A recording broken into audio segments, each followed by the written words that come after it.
Nós estamos de volta, você está na rede Mundo Maior de televisão e na rede Boa Nova de rádio, no programa Alma Querida. Nós temos agora um e-mail de uma irmã que diz assim: tenho medo de morar longe da minha mãe porque meus irmãos não ajudam.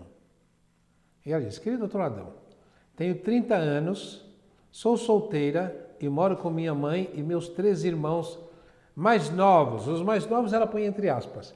Tem 27, 25 e 24 anos.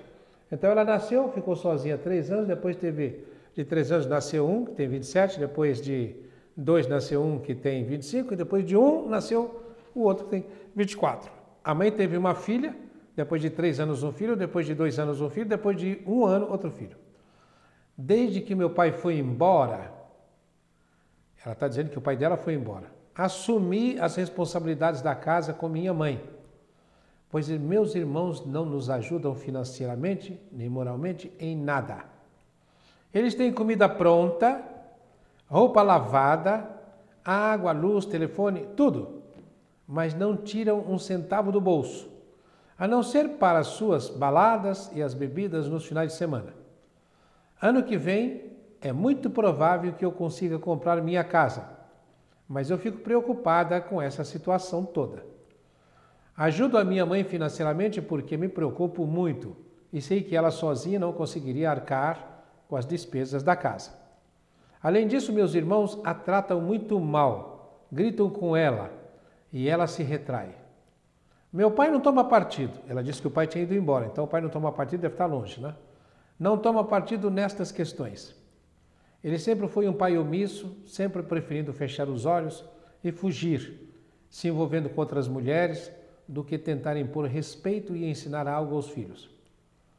Quanto ao meu pai, ele sempre maltratou muito a minha mãe, desde que começou a ter diversas amantes e ela, que o ama mais que a si própria, tentava salvar o casamento.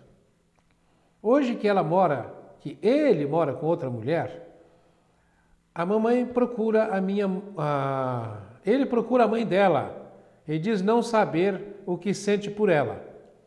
Quer dizer, hoje ele vive com outras mulheres, procura a mãe da consulente e diz que não sabe o que sente por ela, pela mãe dela.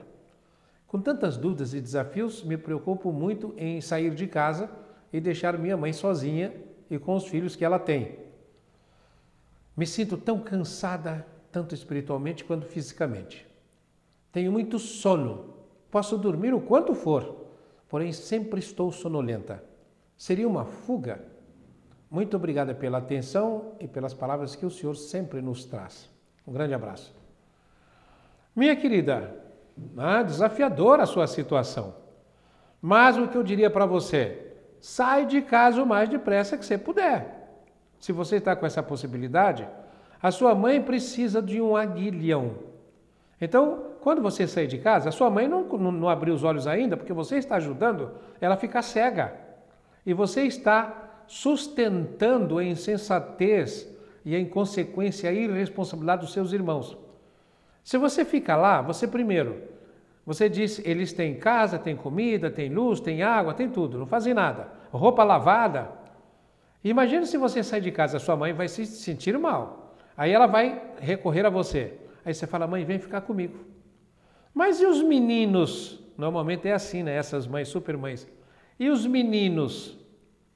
Mãe, os meninos não são meninos, são rapazes, são homens. Deixe que eles tenham que enfrentar a roupa lavada. Eles que lavem a roupa, ou arrume quem lave. Eles que façam comida, eles que limpem a casa, eles que paguem luz, eles que fazem as coisas. Vocês não deixam. Você e sua mãe não deixam. Provavelmente, veja só, a sua mãe é uma super mãe, faz tudo o que os garotos querem. Por que será que seu pai saiu de casa? Por que será que ele foi buscar outras mulheres? Será que a sua mãe não excluiu o seu pai? Eu sempre disse aqui, filho é terceiro colocado. Primeiro Deus, segundo o marido ou a esposa e terceiro filho. Agora, o que você está dizendo aí? Pelo que você diz, a sua mãe punha os filhos em primeiro lugar. Aí o marido foi procurar outros. E como é que ele podia dar ordens em casa? Muito provavelmente, sua mãe não deixa ninguém se interpor entre ela e esses 3 filhinhos. E ficam sendo filhinhos. E o que aconteceu? Eles cresceram sem limites e continuam adolescentes irresponsáveis, apesar de todos terem mais de 20 anos. São adolescentes irresponsáveis.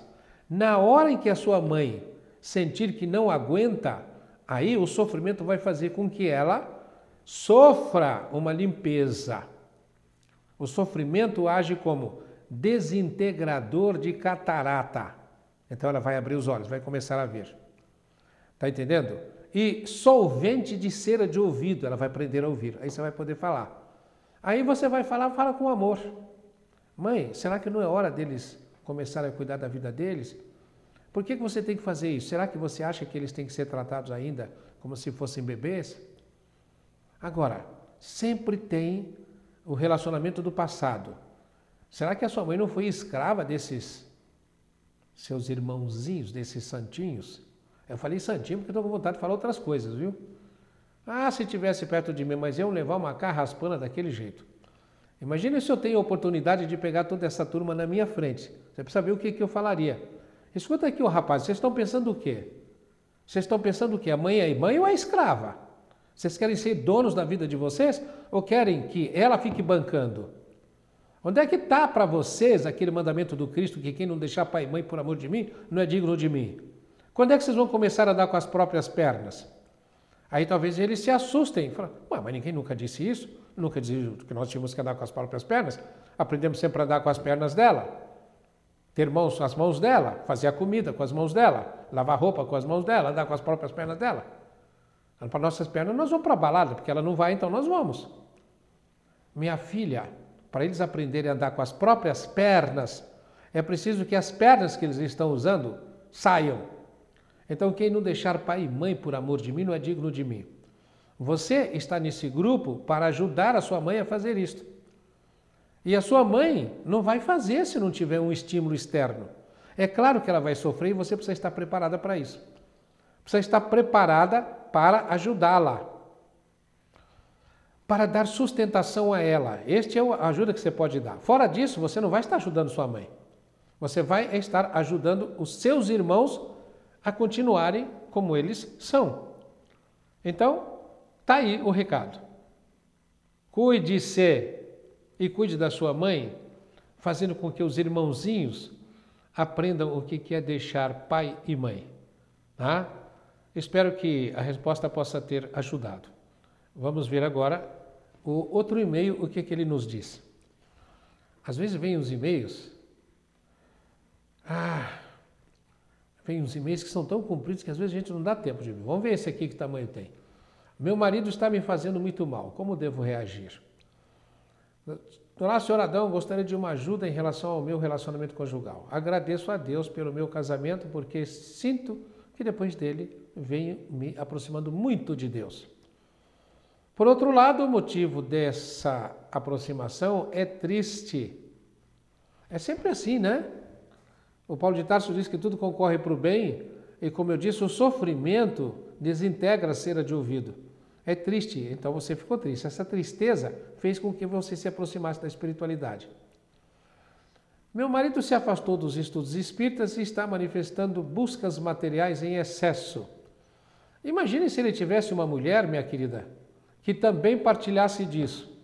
Então vocês poderiam ficar ricos e poderiam vir a morrer no futuro, passando por aquela história do rico insensato que, depois que encheu todos os barracões e tal, etc., e disse, descansa minha alma, você pode se regalar por muito tempo agora. Você tem com quê? Uma voz do alto dirá, louco, esta noite chamarei a tua alma, e aquilo que ajuntastes, para quem será? Então, seu marido está nessa situação. Ele vai estar apegado às coisas materiais. Jesus, nos ensinamentos, ele diz assim, ajuntai tesouros nos céus, onde a traça não rói, ferrugem não consome, e ladrões não roubam. Então, seu marido está atrás de coisas materiais, você está atrás das coisas espirituais. Muito bem. Faça isso com amor pelo seu marido, sabendo que, de alguma maneira, através de você, ele está buscando a espiritualidade, porque ele está te sustentando. E você, através dele, está conseguindo coisas materiais também. Aí é onde entra o companheirismo, companis, companheiro, aquele que reparte o pão. Aquele que come do mesmo pão. Então, é importante que você seja capaz disso. Você diz assim, além disso, ele tem se mostrado muito agressivo em suas colocações. Com seus pais, com seus irmãos e agora também comigo. Eu me casei muito rápido por um impulso, não conhecendo bem essa sua rispidez e impaciência com tudo e todos. Xingamentos no trânsito, com os oponentes no trabalho, com as pessoas próximas, tudo isso deixa meu coração extremamente machucado, como se a agressão fosse a mim mesma. Às vezes você pode sentir exatamente assim, como se a agressão fosse com você, porque você fica perto de uma pessoa que é agressiva. Se você não tem sintonia com isso, você se sente agredida, até pelo tom de voz do outro. Aí diz, não tenho liberdade para expor meus pensamentos, alegrias e tristezas, pois tudo que coloco é questionado, ignorado ou ridicularizado. Muito bem, você precisa continuar colocando, sem se impostar de ser questionada, ridicularizada. Você não pode se importar com isso. Ter paciência com ele. Então ele é um teste para você. Sinto-me atualmente paralisada no casamento, sem ação. Então tenha ação. Comece a questionar de uma maneira sábia. Eu costumo dizer o seguinte, o que você precisa? Você precisa ser inteligentemente ignorante. É isso que a gente precisa. O que é ser inteligentemente ignorante? Então você não faça afirmações. Não afirme nada. Não ataque o seu marido. Veja só, por que você não faz afirmação? Porque se você fizer afirmação, ele vai questionar. E questiona já atacando.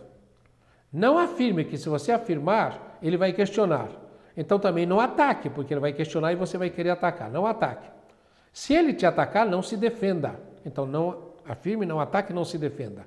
Faça perguntas com muito amor. Então você precisa ter humildade e amor e inteligência. Fazer a pergunta. Pensa. É um desafio. Eu fiz uma pessoa registrar 2 brigas e transformar todas as afirmações em questionamentos amorosos. Então, e por que tem a última condição, com muito amor? Porque essa pessoa fez com que o marido perdesse as estribeiras, ficasse louco e saísse chutando porta, tudo, né? Porque não conseguia mais conversar com ela, porque ela pôs o camarada contra a parede. Então, se você aprende essa técnica de fazer perguntas, você faz o outro pensar. Não fica tentando impor a sua, mas pense em como é que você faz o outro pensar. É aí que é ser inteligentemente ignorante. E aí você faz pergunta, como se fosse para você. Escuta, meu amor, será que é isso que Deus quer de nós? O que vai nos acontecer quando morrermos? Essas coisas que nós estamos ajuntando vai ficar como? Você está repetindo palavras do Cristo. Ele vai dizer, mas a gente tem que fazer isso. Você quer o quê? Que a gente não faça nada? Que tem que ficar aí dependendo dos outros? Será que se você trabalhar um pouco menos, se você der um pouco mais de atenção, nós vamos ficar dependendo de alguém? Sempre perguntas, tá? Sempre perguntas. E com muito amor, porque se você não fizer com amor, você pode fazer isso de uma maneira, pôr o outro contra a parede. Então não adianta nada, porque aí também é criar uma desunião, uma desavença. Ela diz assim, diante desta falta de liberdade, pensei muitas vezes em me separar, mas nem isso tenho coragem de dizer. Ajude-me, por favor, e obrigada. É o que nós estamos tentando fazer aqui com essas respostas. Você não precisa pensar em se separar, mas tem que pensar em se separar, como nós costumamos dizer, né? Você tem que se separar, mas você tem que se separar do seu marido não no compromisso conjugal. Você tem que se separar internamente, se separar dele. Porque você é você e ele é ele. Então você precisa se separar dele internamente. E essa separação é você se perguntar o que eu sinto, o que ele sente, como é que eu posso ajudar, sempre se perguntando. Né? A história de, Senhor, o que queres que eu faça? Senhor, o que queres que eu faça? Né? E quando você perguntar, você ficar aberta, com certeza você vai ter a resposta. Agora, tenha em mente o que eu falei, você precisa se separar dele. O que é se separar internamente, psicologicamente? É você ser capaz de pensar por você, não em função do que ele está fazendo. Agora, você tem que se separar do seu marido. Tem que se separar dos obsessores do seu marido. E tem que se separar dos irmãozinhos que estão judiando de você. Nós nunca estamos sozinhos. Pense sempre nos 3 palcos nos quais vocês estão atuando. Primeiro palco, ele e você. Tá? Vocês são os atores. Segundo palco, os obsessores que estão atuando sobre você e sobre ele. E atuam como? Atuam através das imagens mentais que você mantém, que você faz. E imagem mental essa como? Esses irmãozinhos que estão do outro lado dizem para você assim, você vai falar isso para ele, vai adiantar alguma coisa? Ele vai te responder assim, assim, assim, assim, assim. Aí você pensa em falar, eles captam a sua imagem mental e já faz o seu marido pensar, se ela me falar tal coisa, eu vou falar tal coisa. Então você fica sendo controlada. Aí o que você tem que fazer? Tem que estar sintonizada com o terceiro palco. Primeiro você e ele, segundo os irmãozinhos que eu represento, como que eu chamo de galera da cruzeta, como se fossem manipuladores de fantoche. Fantoche é você e seu marido. E depois tem o terceiro palco, que são aqueles que querem ajudar, mas não podem se você não estabelecer sintonia. Do terceiro palco não tem barbante, né? Para manipular fantoche. Mas tem uma corda que vem do terceiro palco. Só que ela não te prende. Do segundo palco, os manipuladores de fantoche estão fazendo o possível para manipular você. Fazer você falar o que eles querem, você se mexer como eles querem. E do terceiro palco, você precisa estar sintonizada, porque os nossos irmãos superiores, do plano superior, eles não podem entrar contra a nossa vontade. Mas a corda está lá. Se você pegar na corda, é o vigiar e orar sem cessar. É o sem cessar. Porque se você tiver uma dúvida, o que vai acontecer? A corda se solta. E quando a corda se solta, você fica na mão da turma do barbantinho. Então, é muito importante você estar sempre rezando. Então, sintetizando. Prece constante. Você fazer o jogo da inteligentemente ignorante. Fazer perguntas. Tá? Não afirme, não ataque, não se defenda. Faça perguntas com muito amor. E você fazendo isso, e sempre estando rezando, você vai até ser ajudada nas perguntas que você tem que fazer. Você vai acabar ajudando seu marido. Eu espero que você possa ter sucesso nisso. Olha, eu queria pedir para todos vocês que estão nos ouvindo e assistindo, de qualquer lugar do Brasil, façam um telefonema 0800 12 18 38. Você vai ser atendido pelo Clube Amigos da Boa Nova. E ao ser atendido pelo Clube Amigos da Boa Nova, você vai ser informado o que você pode fazer para nos ajudar e como é que você pode ajudar para nós levarmos adiante esse projeto de ajudarmos as crianças que são assistidas na Fundação Espírita André Luiz, levarmos adiante o projeto da Rede Mundo Maior de Televisão, da Rede Boa Nova de Rádio, levarmos consciência, levarmos espiritualidade para esse mundo afora. Você, então, ligue 0800 12 18 38. Você está ouvindo aí sempre? Eu ajudo a construir, ajude você também. Então, ajude a construir. Se você quiser entrar em contato conosco, o nosso endereço eletrônico é almaquerida@redemundomaior.com.br. Estamos esperando o seu e-mail. Chegamos ao final do nosso programa com muita alegria, paz e luz no coração de todos e até a próxima semana, se Deus quiser.